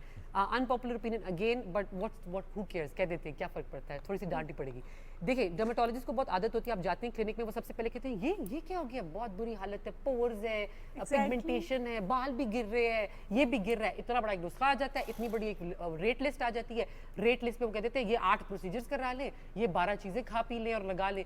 This is so wrong. And लेकिन लोगों में अवेयरनेस आ रही है। मुझे अब मरीज आता है तो मैं कभी कभी बगैर प्रिस्क्रिप्शन देखे ना, प्रिस्क्रिप्शन उल्टी करके बता देती हूँ, इसमें एक सनब्लॉक होगा, एक स्टेरॉइड होगा, एक एंटी फंगल होगी, एक एंटीबायोटिक होगी, और एक गोरा करने की क्रीम होगी, और बाकी, और एक एंटी एलर्जी होगी, और बाकी के सातों चीजें होती हैं। So we have to stop doing this. There are guidelines, clear guidelines हैं डॉक्टरों के पढ़ने की, वो पढ़े जाके और सही चीजें अपने मरीजों को। बिल्कुल, और ये बहुत ज़्यादा ज़रूरी भी है। डॉक्टर रूबिया जनरल फिजिशियन भी है, आपका एक्सपीरियंस भी है, ना सिर्फ पाकिस्तान में बल्कि बाहर भी, क्या पैगाम देना चाहेंगी हमारे लिसनर्स को, हमारे व्यूअर्स को?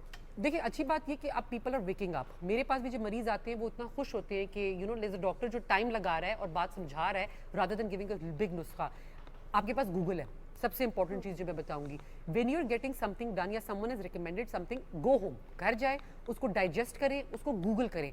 ठीक है, गूगल का ये नुकसान भी है कि there is too much information out there, but there are some legit resources, there are some really good resources. NHS UK में हमेशा रिकमेंड करती हूँ क्योंकि वो पेशेंट्स के लिए बनी है वेबसाइट, वो एक पाकिस्तान से एक्सेसिबल है। आपको कोई चीज गूगल करनी है, आप कोई लिख के एफडीए लिख दें, कुछ भी लिख दें, आप पाकिस्तान रिसर्च लिख दें और वो चीज का नाम लिख दें, just read a little bit about it, be informed. फिर आप अगली दफा डॉक्टर के पास जाएंगे ना तो आप सवाल भी उससे प्रॉपर करेंगे, और आपको पता भी होगा कि जवाब क्या कौन दे रहा है और Elements सच कितना कौन-कौन कितना झूठ है। डॉक्टर रूबिया उस्मान, बहुत शुक्रिया, थैंक यू वेरी मच। बड़ी इंटरेस्टिंग और अहम गुफ्तगू है, और इसमें एक बड़ी मज़ेदार बात की मानो डॉक्टर रूबिया ने कि जो प्रिस्क्रिप्शन होती है ना उसके ऊपर लिखा होता है आपको वो एलिमेंट्स भी दिए जाते हैं जो एलर्जी का बायस बन रही होता है, और फिर आपको आखिर में एंटी एलर्जी भी दिया होता है कि ये दोनों मिक्सअप होकर आप ही का नुकसान। लेकिन द मोस्ट इंपॉर्टेंट थिंग, जो भी आपकी जैसी स्किन है, जैसा आपका कॉम्प्लेक्शन है, या कुछ ऐसी चीज़ें हैं जो आपकी बॉडी पे है, आपकी स्किन पे है, आपके फेस पे है, तो उनको एक्सेप्ट करें। आपकी पर्सनैलिटी इससे ज़्यादा हायर पोजीशन पे है, वर्क ऑन योर पर्सनैलिटी। अपने कॉम्प्लेक्शन को छेड़ने से आप कुछ नहीं होगा जब तक आप अपनी पर्सनैलिटी पे काम नहीं करेंगे, अपनी सोच पे काम नहीं करेंगे। सोच पे काम करना बहुत ज़्यादा ज़रूरी है। प्रोग्राम का सिलसिला आगे बढ़ाएंगे, लेकिन एक ब्रेक के बाद।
जी जनाब, सुबह पाकिस्तान में आपको एक बार फिर खुशामदीद कहते हैं, और अब शामिल करते हैं प्रोग्राम में कुछ दिलचस्प, कुछ अजीब और कुछ बड़ी ज़बरदस्त सी खबरें। और खबरों के हवाले से जब बात करते वैसे हैं, एक आपकी बात कट रही है, लेकिन सबसे अहम चीज़ है, कहा जाता है कि लोग बोलते बहुत हैं। हाँ। कभी आपने सुना है कि लोग सुनते भी हैं? लोग बहुत ज़्यादा सुनते हैं, किसी का कितना स्टेमिना है? और रिजवान में से एक बात कही जाती है, जब हम कहते हैं ना कि किसी का इंटरेस्ट है रेडियो में या टेलीविज़न में, तो वो कहते हैं कि मैं बहुत बोलता था तो मुझे किसी ने कहा कि तुम टेलीविज़न में चले जाओ या रेडियो में चले जाओ।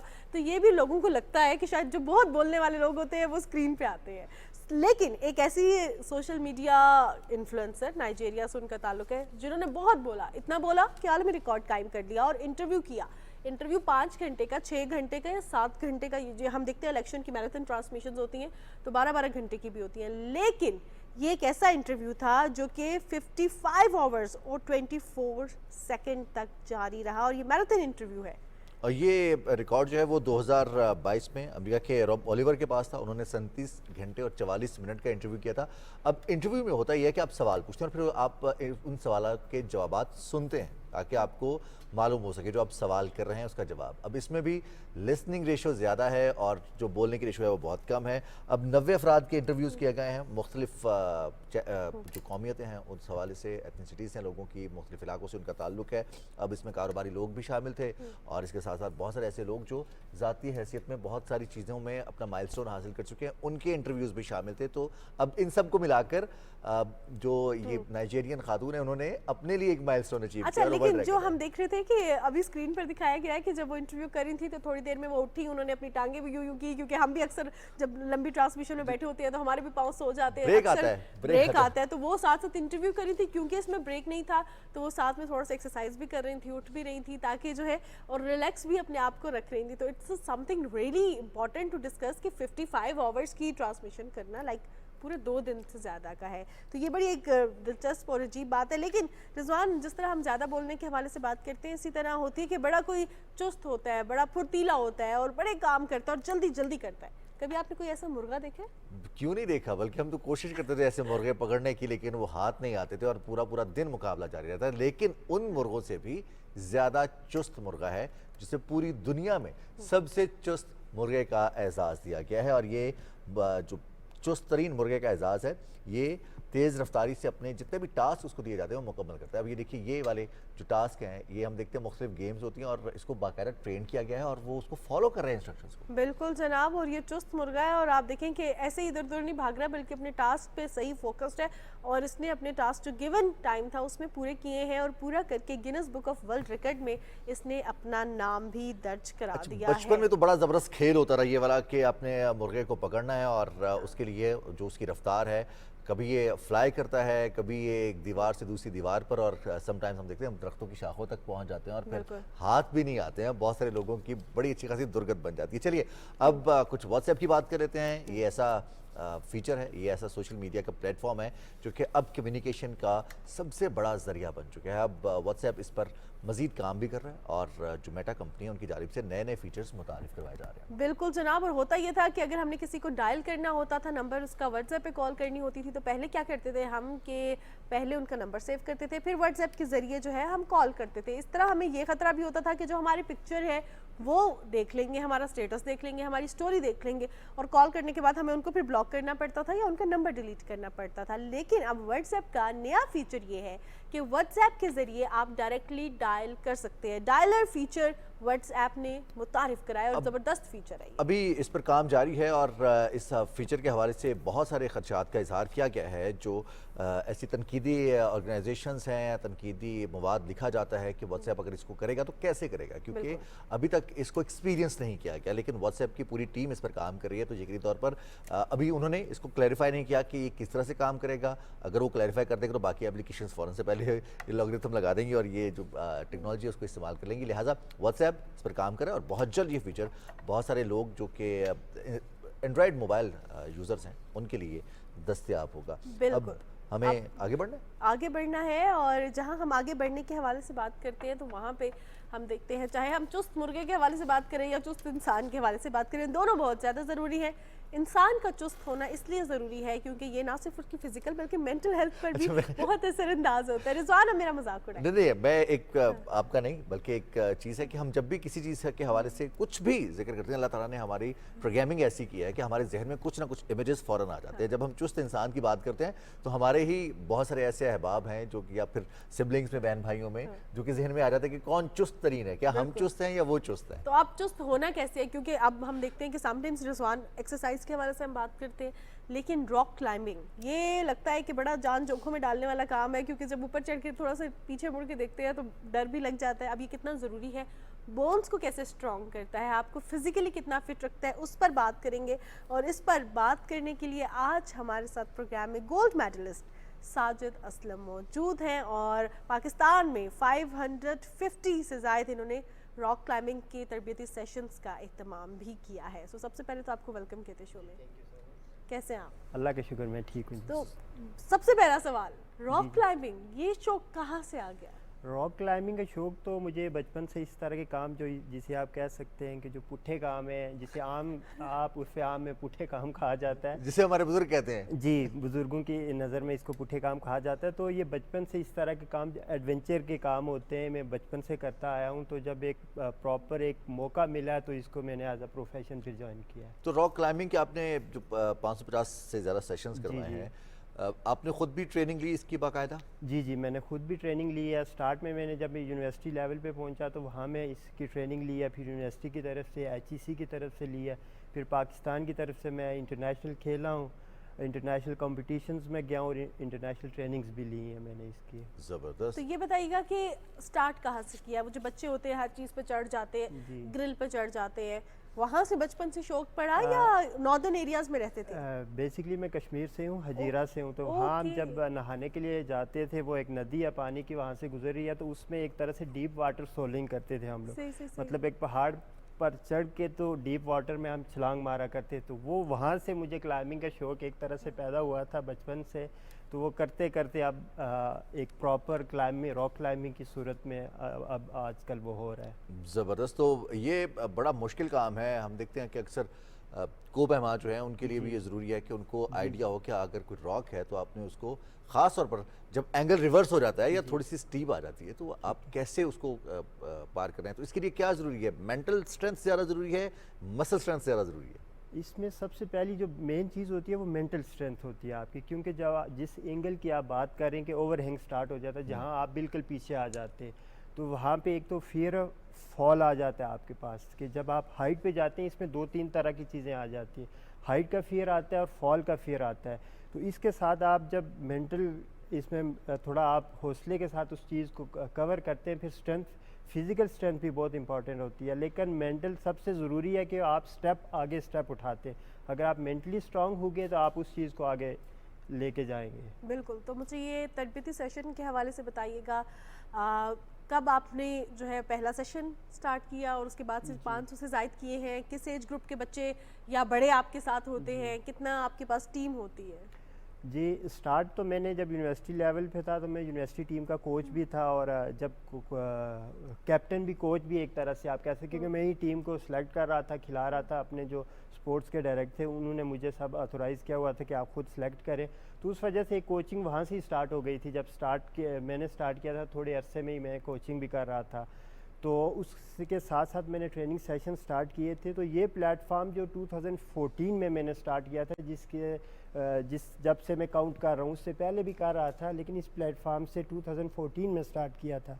तो इसमें हमारे साथ 6 से 7 साल के बच्चे भी ज्वाइन करते हैं और मैक्सिमम एज की कोई लिमिट नहीं होती। वो जितने आप फिट हैं, 70 प्लस के लोग भी हमारे पास आए हैं और 6 से 7 साल के बच्चे से स्टार्ट करते हैं हम लोग और ज्वाइन करते हैं। इसमें लोकल कम्युनिटी के भी हैं, फॉरेनर्स के भी बच्चे, यहाँ इस्लामाबाद में होता है, हर वीकेंड पे ट्रेनिंग सेशंस होते हैं। अच्छा, इसमें तो बड़ी एडवांसमेंट होगी ना साजिद असलम साहब के स्कूल्स में और कॉलेजेस में आपको बाकायदा वो सहूलियात एक कमरे के अंदर मिल जाती हैं कि आप रॉक क्लाइंबिंग की बाकायदा ट्रेनिंग का आगाज़ कर सकें। क्या ये ट्रेनिंग महंगी है, अफोर्डेबल है, या फिर कोई भी इसको हासिल कर सकता है ट्रेनिंग को? जी, ये कोई बहुत ज़्यादा महंगी नहीं है, अफोर्डेबल है, कोई भी इसको हासिल कर सकता है। और जो स्कूल जिस तरह आपकी बात कर रहे हैं वो वॉल क्लाइंबिंग होती है। मुख्तलिफ स्कूल्स में, हमारे डिफरेंट जो प्राइवेट स्कूल्स हैं उसमें वॉल्स बनी हुई है, वहाँ बच्चे भी ट्रेनिंग लेते हैं। तो ये इतनी कोई बहुत ज़्यादा महंगी नहीं है, अफोर्डेबल स्पोर्ट है ये। तो वॉल क्लाइंबिंग और रॉक क्लाइंबिंग दोनों डिफरेंट चीज़ें हैं, या फिर इनिशियल वॉल क्लाइंबिंग से होगा आगाज़? वॉल क्लाइंबिंग और रॉक क्लाइंबिंग थोड़ी सी डिफरेंट है, क्योंकि रॉक क्लाइंबिंग टोटली नेचुरल है। आप वहाँ पे आपको एक्सपोज नहीं होता, कोई भी होल्ड आपको सामने नहीं होता। वॉल क्लाइंबिंग में आपके होल्ड लगे होते हैं, आप होल्ड यूज़ करके आपको फुट होल्ड भी नज़र आता है, हैंड होल्ड भी नज़र आता है। इस वजह से जो रॉक क्लाइंबिंग है वो थोड़ा सा एडवेंचर भी होता है, नेचुरल के करीब होती है, तो उस वजह से उसमें थोड़ा सा फियर ऑफ फॉल भी आता है।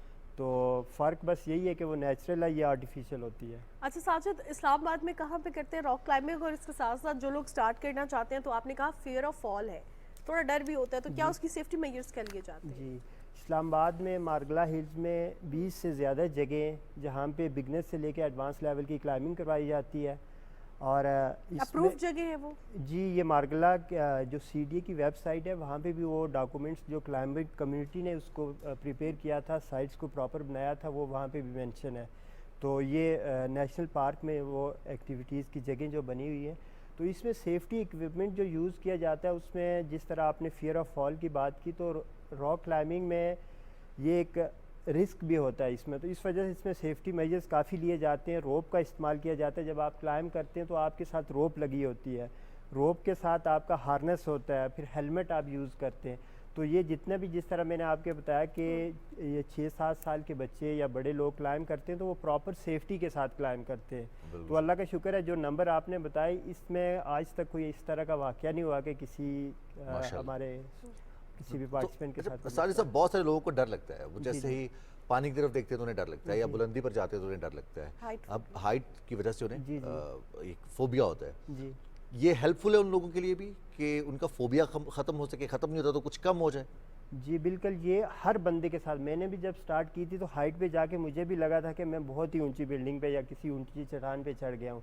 तो इसको ओवरकम करने का सबसे अच्छा और बेस्ट तरीका यही है कि उस एक्टिविटी को आप करेंगे तो वो ओवरकम होगा, और उसको ग्रेजुअली आप करते जाएंगे। अगर आपको 10 फुट की हाइट पे डर लगता है तो आप 8 तक जाएं, 9 तक जाएं, और ग्रेजुअली आप 10 तक जाएंगे तो वो फियर ऑफ फॉल या फियर ऑफ हाइट आपका कम होता जाएगा। अच्छा, इसके साथ साथ इसके फिजिकल हेल्थ पे क्या बेनिफिट्स होते हैं? क्या आपने देखा लोगों की हड्डियां मजीद मजबूत हुई हैं? जो जोड़ों का दर्द होता है क्या, और अर्ली एज में आजकल स्टार्ट हो रहा है, लेट 20s में लोगों को जोड़ों का दर्द स्टार्ट हो रहा है, तो क्या ये भी इस पे भी हेल्प आउट करते हैं रॉक क्लाइंबिंग? कोई भी फिजिकल एक्टिविटी है वो इस तरह हेल्प आउट करती है कि आप देखेंगे जो भी इस तरह के दर्द होते हैं या बॉडी में कोई किसी तरह का भी पेन होता है, उसमें आपका पोस्चर इन्वॉल्व होता है, आपकी डेली एक्टिविटी इन्वॉल्व होती है कि आप एक जगह बैठे रहें, आपके बैठने का पोस्चर नहीं है। तो जब आप फिजिकल एक्टिविटी करते हैं तो वो सारी चीज़ें आपकी दूर हो जाती हैं।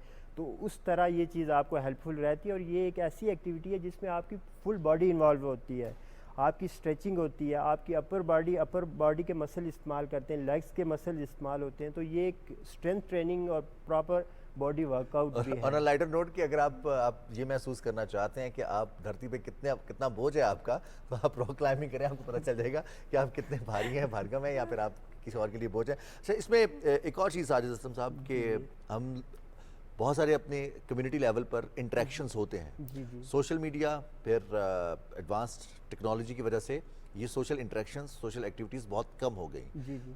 क्या सक्सेस स्टोरीज़ हैं आपके पास इसमें? लोगों की ज़िंदगी तब्दील हुई, उनका करियर तब्दील हुआ, वो अपनी जॉब में, अपने काम में एक्सेल करना शुरू हुए, कुछ फ़र्क पड़ता है इससे आपकी ज़ाती ज़िंदगी में, आपकी प्रोफेशनल ज़िंदगी में?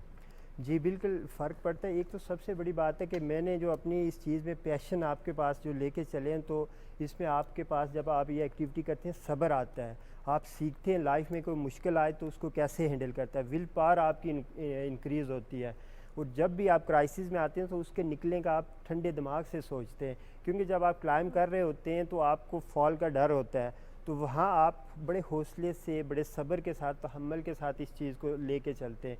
तो वही चीज़ आपकी मेंटल, अब पहले मैं थोड़ा जल्दबाज था जब स्टार्ट में था, लेकिन अब मुझे मेरा थोड़ा सा सब्र आ गया कि कोई भी काम होए बड़ा आराम से उसको सुकून से आप निकल सकते हैं, बस थोड़ा सब्र के साथ, तहम्मुल के साथ उससे काम ले। तो ये चीज़ मैंने इस स्पोर्ट से सीखी। और ये बड़ा ज़रूरी है कि अगर आपने कहा कि फॉल का ख़तरा होता है, तो गिर के उठना लाइफ में ये बहुत ज़रूरी है, और ये सिखाया ही नहीं जाता हमें। बचपन में भी हम पेरेंट्स हमें कहते हैं कि उधर ना जाओ, गिर जाओगे, गिरे तो फिर उस जगह को मारना शुरू कर देते हैं, उस टेबल को मारना शुरू कर देते हैं कि यानी कि जो हमें नुकसान पहुंचाएगा। ये नहीं बताया जाता कि गिर जाए बच्चा तो उठना कैसे। अब इसमें कोई इंजरी हो जाए तो बड़ा दिल में क्या डर भी बैठ जाता है, या इंसान और ज़्यादा इंथुजिस्टिक होकर आगे बढ़ता है और कहता है कि मैंने और ज़्यादा बुलंदी पे जाना है? जी, इंजरीज़ किसी भी गेम में होती रहती हैं, तो इंजरी को बस रिकवर करना, प्रॉपर रिकवर किया जाए तो बंदा वापस जब आता है मज़ीद स्ट्रेंथ के साथ और मज़ीद क़ुव्वत के साथ अपनी ट्रेनिंग लेके आता है तो उससे अच्छा परफॉर्म करता है। तो बाकी बस यही है, टेक्निकल अंदाज से बंदा चले तो इंजरी को प्रिवेंट कर सकता है, थोड़ा सा टेक्निकल चीज़ों को लेके चले, कोई ऐसे काम ना करे जिससे इंजरी हो, ओवर ट्रेनिंग ना करे, या हमेशा रिस्क को कैलकुलेट करके चला जाता है। ये भी नहीं कि आप जो आप फॉल लें, फॉल हम लोग फॉल जान के भी लेते हैं,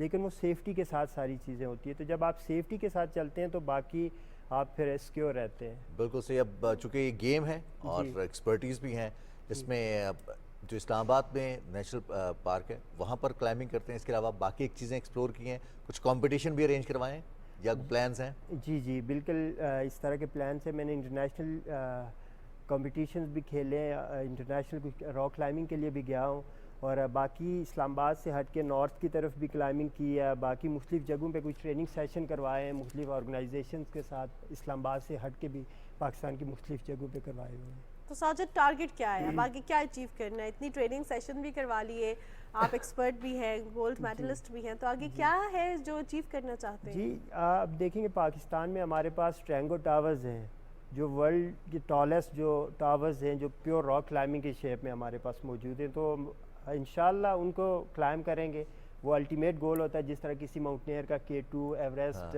नांगा पर्वत होता है, तो इसी तरह एक क्लाइंबर से जब आप पूछेंगे तो उसका गोल यही होता है, और मेरा भी यही है कि ट्रैंगो टावर्स को क्लाइंब करेंगे इंशाल्लाह। तो इसके लिए जो खाने पीने का इंतज़ाम होता है, जो हमें खुराक चाहिए होती है रॉक क्लाइंबर्स को, प्रोटीन हो या फिर जिम एक्सरसाइज हो, वो भी साथ साथ कैरी आउट करनी होती है आपको, या ये बाकायदा खुद एक्सरसाइज है? ये आप जब आप ट्रेनिंग करते हैं तो फिर थोड़ा सा डाइट का भी ख्याल करना होता है, क्योंकि आप जब ट्रेनिंग करते हैं तो फिर आपने अपने आप को कंट्रोल भी रखना होता है। आप ट्रेनिंग के साथ अगर आप डाइट नहीं करते तो आपकी ट्रेनिंग का कोई ख़ास फ़ायदा नहीं होता।